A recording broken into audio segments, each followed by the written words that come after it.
नमस्कार। लोकसभा में संविधान चर्चा पर बोलते हुए नेता प्रतिपक्ष राहुल गांधी का भाषण एक ज़रूरी भाषण है। आपको उन सभी नेताओं के भाषण बहुत गंभीरता से सुनने चाहिए जिनसे आप किसी भी तरह के लोकतांत्रिक विमर्श और दिशा की अपेक्षा रखते हैं। आप प्रधानमंत्री का भाषण सुनते हैं तो आपको विपक्ष के नेता का भी भाषण सुनना चाहिए।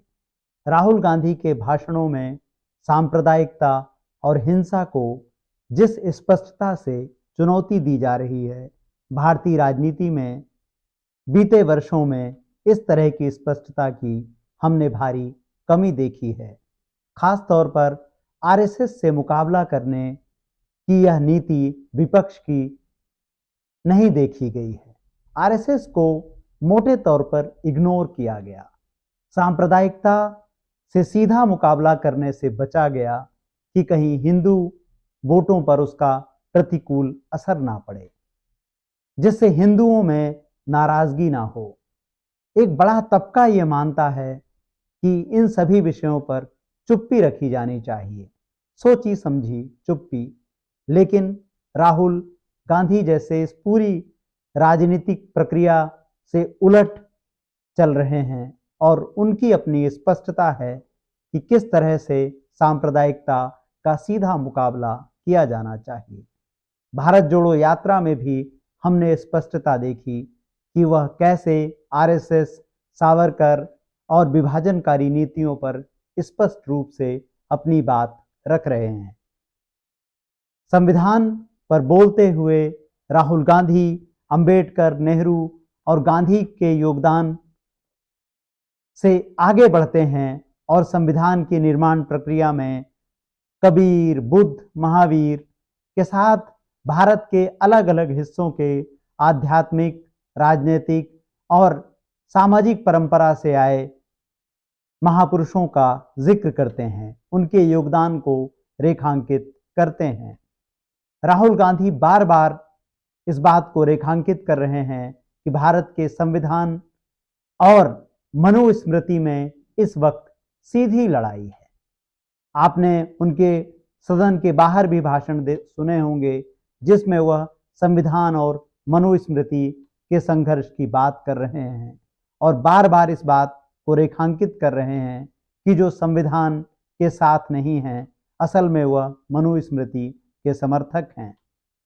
हमने पहले भी देखा है कि किस तरह से बीजेपी के नेता प्रत्यक्ष और अप्रत्यक्ष तरीके से मनुस्मृति के विचारों और उसकी सोच का समर्थन करते हुए नजर आते हैं। Shri Rahul Gandhi.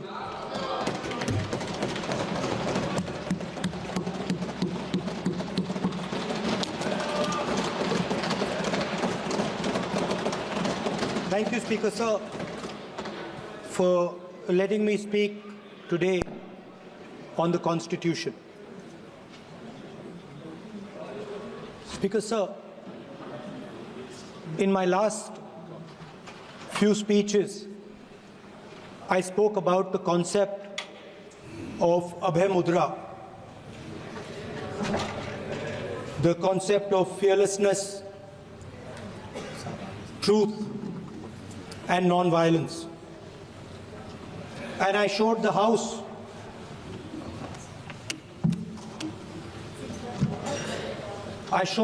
images of our different religions displaying this Abhay Mudra.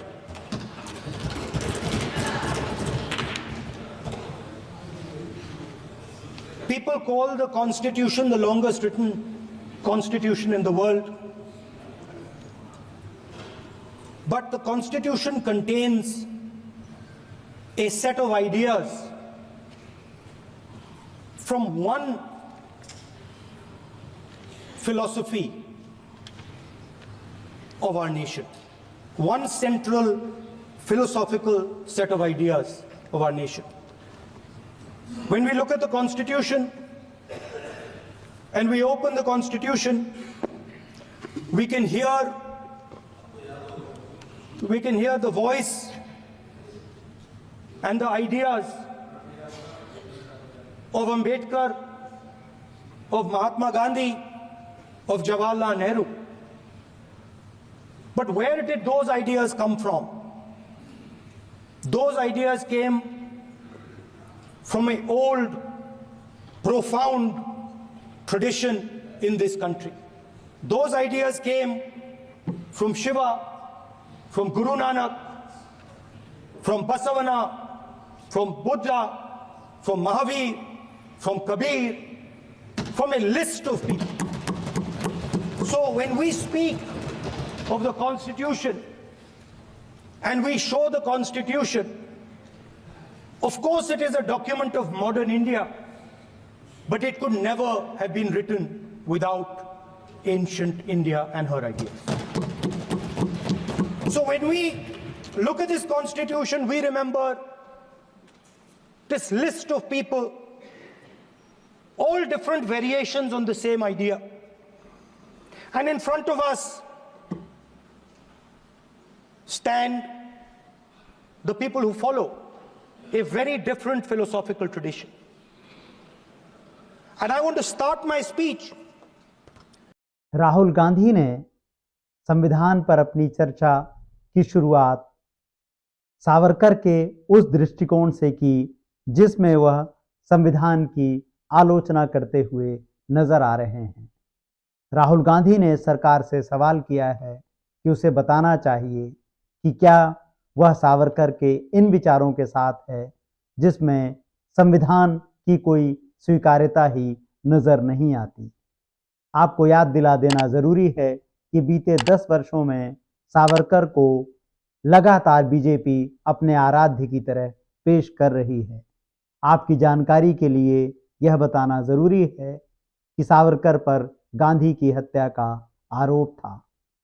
Savarkar ने लगातार अंग्रेजों से माफी मांगी और माफी वीर भी उनको विपक्ष द्वारा कहा जाता रहा है।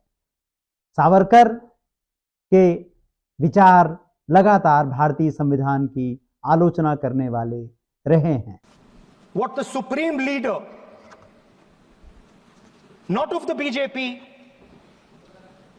but of the modern interpretation of the ideas of the RSS has to say about the Constitution of India and about how he thinks India should be run. The worst thing about the Constitution, the worst thing about the Constitution of India is that there is nothing Indian about it. Manusmriti is that scripture which is most worshipable after Vedas for our Hindu nation, and from which our ancient times have become the basis of our culture, customs, thought, and practice. This book, for centuries, has codified the spiritual and divine march of our nation.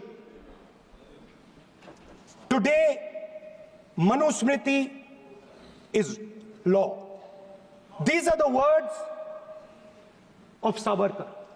Mr. Savarkar has clearly stated in his writings that there is nothing Indian about our Constitution.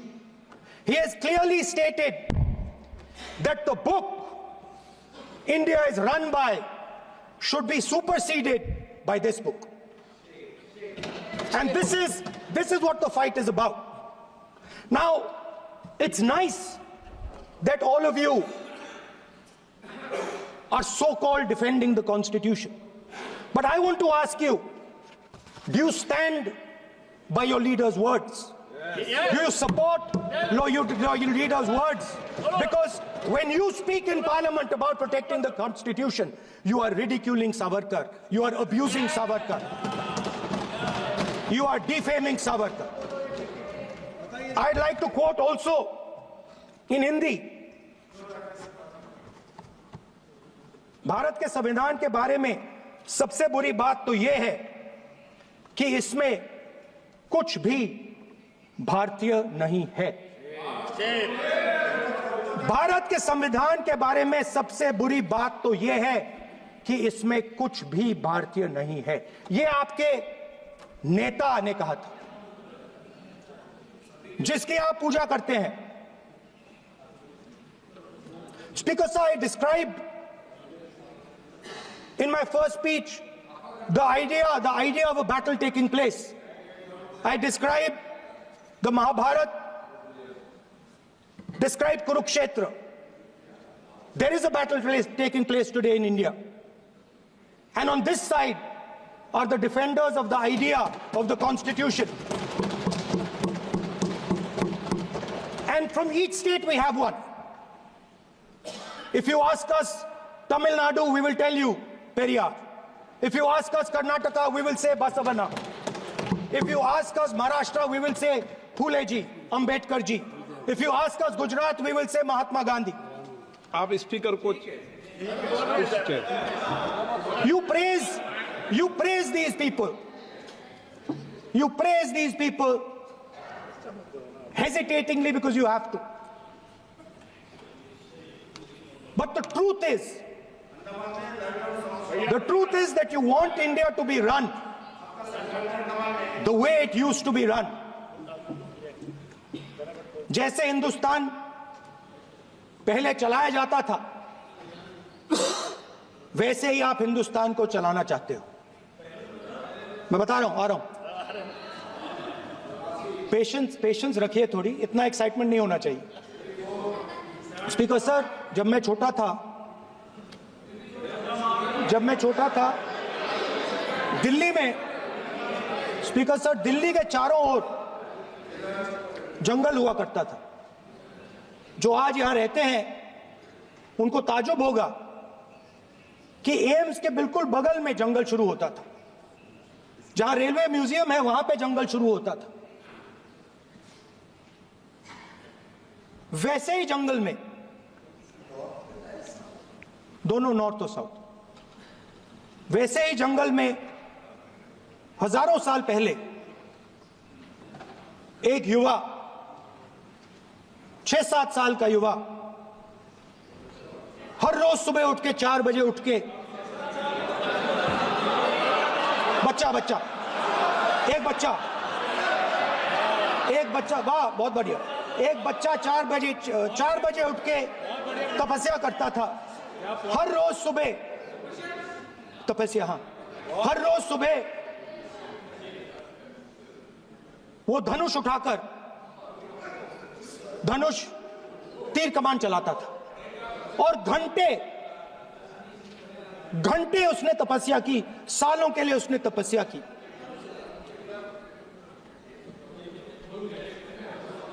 पास लोगों को पता लगने लगा कि लड़का है। यही तो आप नहीं समझ सकते हो, यही तो प्रॉब्लम है। धनुष में तपस्या है, मनरेगा के काम करने में तपस्या है। तपस्या का मतलब शरीर में गर्मी पैदा करना, समझिए। हाँ, तब का यह मतलब है, तपस्या का यह मतलब है।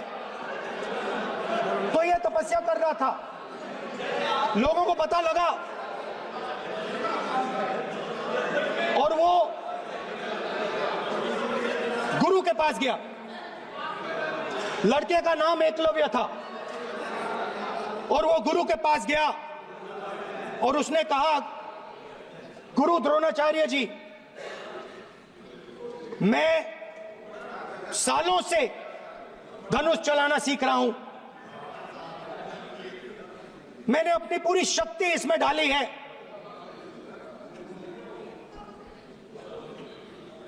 आप मेरी मदद कीजिए, आप मेरे गुरु बनिए। द्रोणाचार्य जी ने एकलव्य को कहा कि आप ऊंची जात के नहीं हो, आप ऊंची जात के नहीं हो, आप द्विजा नहीं हो, मैं आपका गुरु नहीं बनूंगा, यहां से तुम चले जाओ।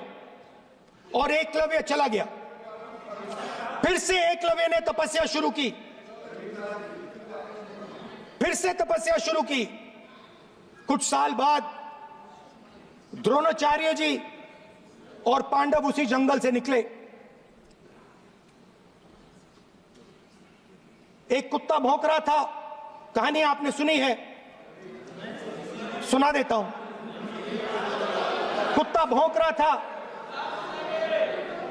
अचानक कुत्ते की आवाज शांत हो गई। द्रोणाचार्य जी और पांडव पास गए और उन्होंने देखा कि तीरों के जाल में कुत्ता फंसा हुआ था। मुंह में तीर था एक, हाँ, मगर कुत्ता तीरों के जाल में फंसा था। एक तीर मुंह में थी, शांत था कुत्ता, मगर कुत्ते को चोट नहीं लगी।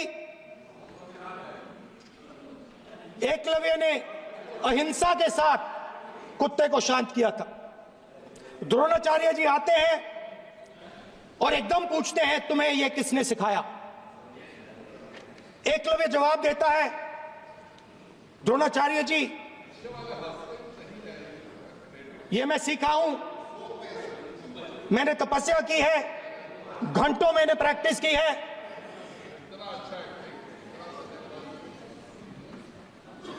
आपने मुझे गुरु बनने से मना किया था, तो मैंने एक मूर्ति, मट्टी की मूर्ति सामने रखी और मैंने प्रैक्टिस की और मैं सीखा। द्रोणाचार्य जी खुश नहीं हुए। द्रोणाचार्य जी ने एकदम कहा, तुम्हें मुझे गुरु दक्षिणा देनी है। नहीं नहीं, ये आपकी स्टोरी है, ये आपकी स्टोरी है। मेरी स्टोरी है कि द्रोणाचार्य ने पूछा।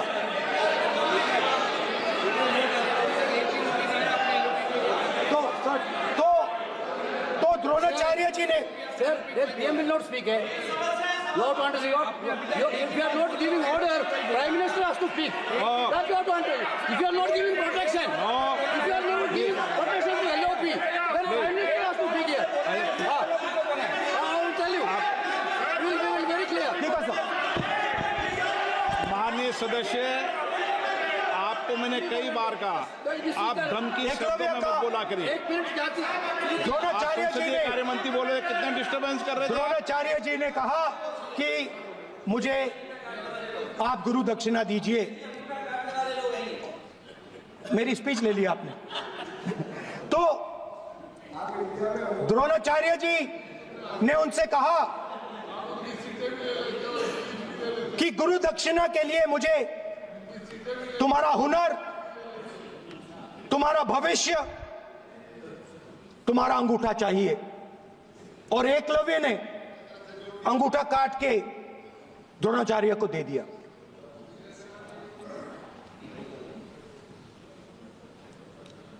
यह अभय मुद्रा है।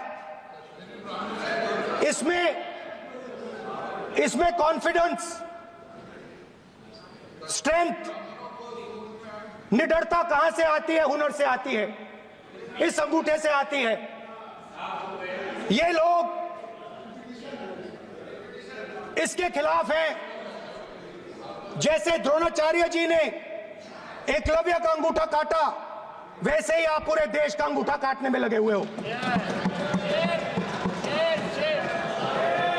आप जैसे ही एकलव्य का, जैसे द्रोणाचार्य जी ने एकलव्य का अंगूठा काटा, वैसे ही आप हिंदुस्तान के युवाओं का, जैसे ही एकलव्य ने,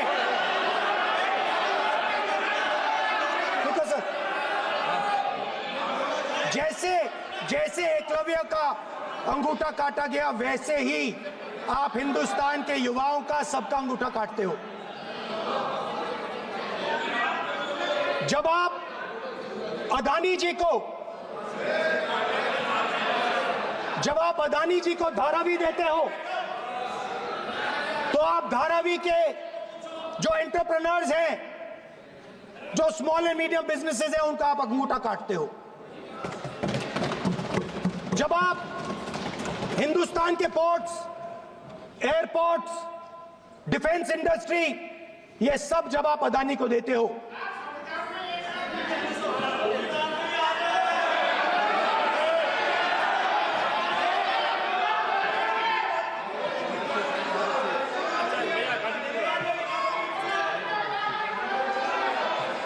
हिंदुस्तान के सारे जो फेयर प्ले बिजनेसेस हैं, जो ईमानदारी से काम करते हैं, आप उन सब का अंगूठा काटते हो जब आप अदानी की मदद करते हो। कॉन्स्टिट्यूशन में लैटरल एंट्री कर आप हिंदुस्तान के युवाओं का, पिछड़ों का, गरीबों का अंगूठा काटते हो।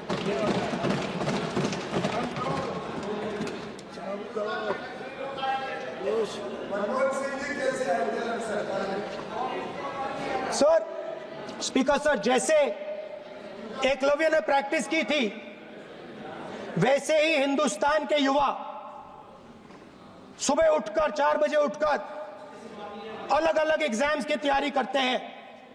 आपने देखा होगा,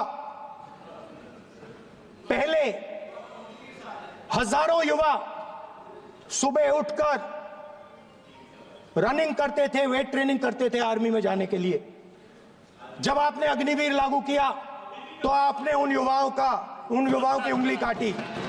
जब आप पेपर लीक कराते हो, 70 बार आपने पेपर लीक करवाया है, तब आप हिंदुस्तान के युवाओं के अंगूठा काटते हो।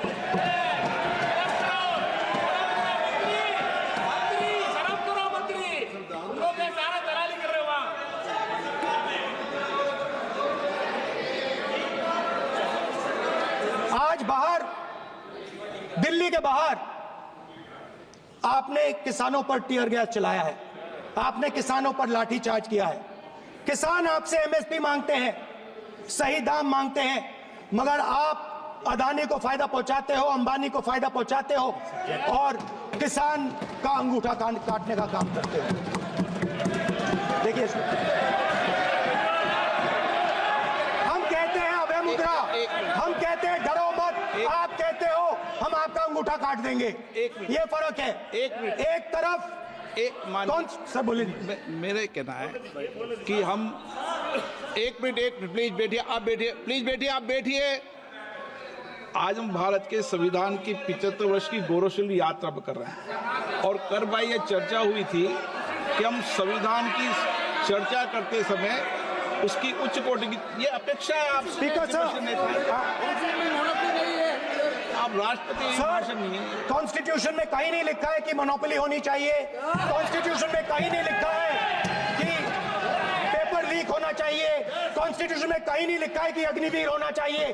कॉन्स्टिट्यूशन में ये सब नहीं लिखा है, इसलिए मैं यहाँ रेस कर रहा हूँ। कॉन्स्टिट्यूशन में नहीं लिखा है कि हिंदुस्तान के युवाओं का अंगूठा काटना चाहिए, उनका जो हुनर है उनसे छीना जाना चाहिए।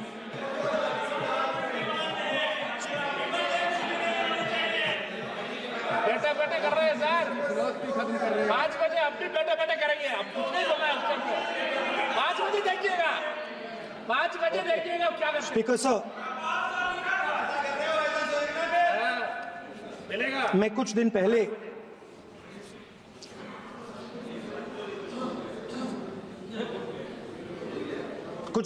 मैं हाथरस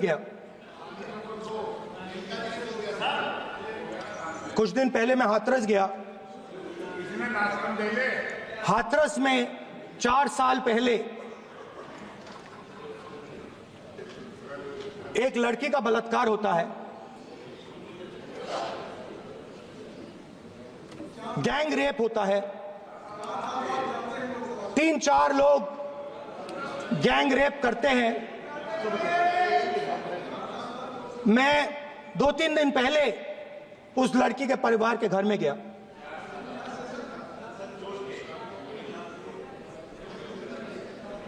जिन्होंने गैंग रेप किया वो बाहर घूम रहे हैं और लड़की का परिवार अपने घर में बंद है। लड़की का परिवार बाहर नहीं जा सकता है। जो अपराधी हैं वो उनको रोज धमकाते हैं और वो बाहर घूमते हैं।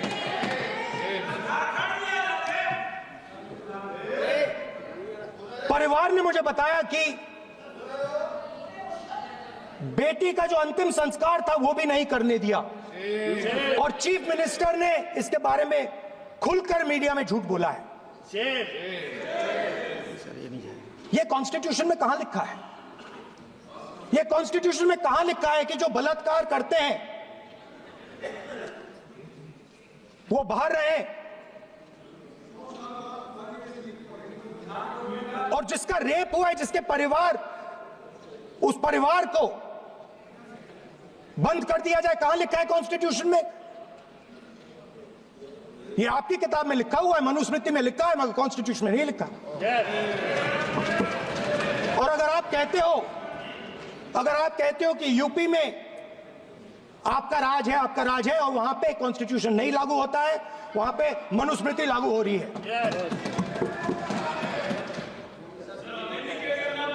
परिवार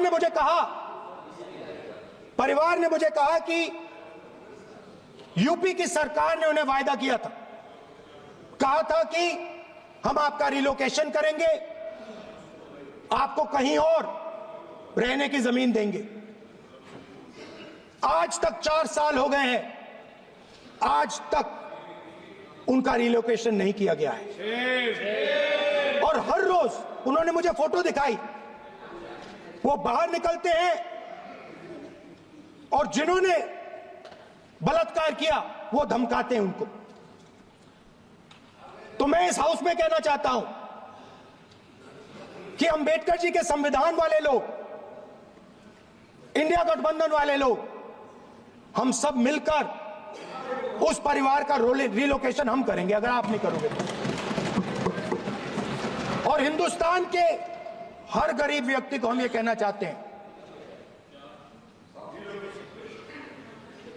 आपकी रक्षा कॉन्स्टिट्यूशन करता है और ये बीजेपी के लोग कॉन्स्टिट्यूशन पर 24 घंटा आक्रमण करते रहते हैं। कॉन्स्टिट्यूशन में लिखा है prohibition of discrimination on grounds of religion, race, caste, sex और place of birth. The state shall not discriminate against any citizen on grounds only of religion, race, caste, sex, place of birth or any of them.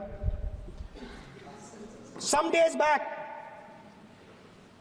youngsters from Sambal came to see me. Innocent people, they had done nothing. They were just, वो बस पास में थे, 5 लोगों को गोली मार के हत्या कर दी। ये कहां लिखा है कॉन्स्टिट्यूशन में? ये कहां लिखा है कॉन्स्टिट्यूशन में? तो लिखा है prohibition of discrimination of grounds of religion. और जहां भी आप जाते हो, एक धर्म को दूसरे धर्म से लड़ाते हो, नफरत फैलाते हो। कहां लिखा है कॉन्स्टिट्यूशन में? कहां लिखा है कॉन्स्टिट्यूशन में कि एक धर्म को दूसरे धर्म से लड़ाना है? कहां लिखा है कॉन्स्टिट्यूशन में कि दलित परिवार को बंद करके अंदर रखना है और उनके अपराधियों को बाहर घूमने देना है? कौन से कॉन्स्टिट्यूशन में लिखा है? मुझे दिखाइए।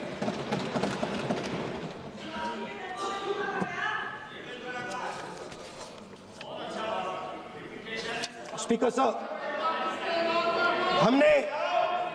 हमारी जो विचारधारा है, इंडिया गठबंधन की विचारधारा है, वो देश में कॉन्स्टिट्यूशन लाई है। हम सब मिलकर कॉन्स्टिट्यूशन की रक्षा करते हैं। अंबेडकर जी ने कहा था, if there is political equality but no social and economic equality, political equality will be destroyed. ये अंबेडकर जी के शब्द हैं और आज ये बात सबके सामने है। पॉलिटिकल इक्वालिटी जो थी वो खत्म हो गई है। हिंदुस्तान के सारे इंस्टीट्यूशंस कैप्चर कर लिए गए हैं।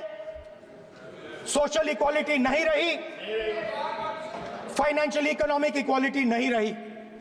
इसीलिए हमारा अगला कदम जाति जनगणना होगा। हम देश को दिखाना चाहते हैं कि आपने किन लोगों का और कहां कहां अंगूठा काटा है। हम दलितों को, आदिवासियों को, पिछड़ों को, किसानों को, मजदूरों को दिखाना चाहते हैं कि आपने किस किस का अंगूठा काटा है। इसलिए जो मैंने वायदा किया था, इसी हाउस में यहां हम कास्ट सेंसस लागू करेंगे और उसके बाद हिंदुस्तान में एक नए तरीके का विकास होगा, एक नई तरीके की राजनीति होगी।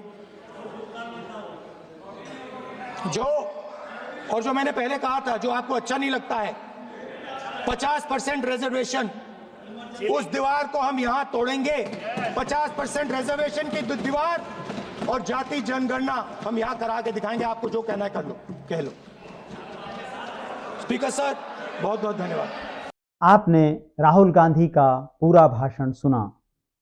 संविधान चर्चा के दौरान राहुल गांधी, प्रधानमंत्री, केंद्रीय मंत्री राजनाथ सिंह, प्रियंका गांधी, समाजवादी पार्टी के नेता अखिलेश यादव समेत आपको सभी प्रमुख नेताओं के भाषण सुनने चाहिए और समझने की कोशिश कीजिए कि किसके भाषण आपको रास्ता दिखाते हैं, किसके भाषण आपके दिमाग में उत्तेजना भरते हैं और कौन है जो आपको लगातार मूल मुद्दों से दूर ले जा रहा है। विपक्ष के भाषणों को उतनी ही जगह दीजिए जितनी आप सत्ता के भाषणों को देते हैं। इससे ही लोकतंत्र बचेगा और यही संविधान की भावना है। नमस्कार।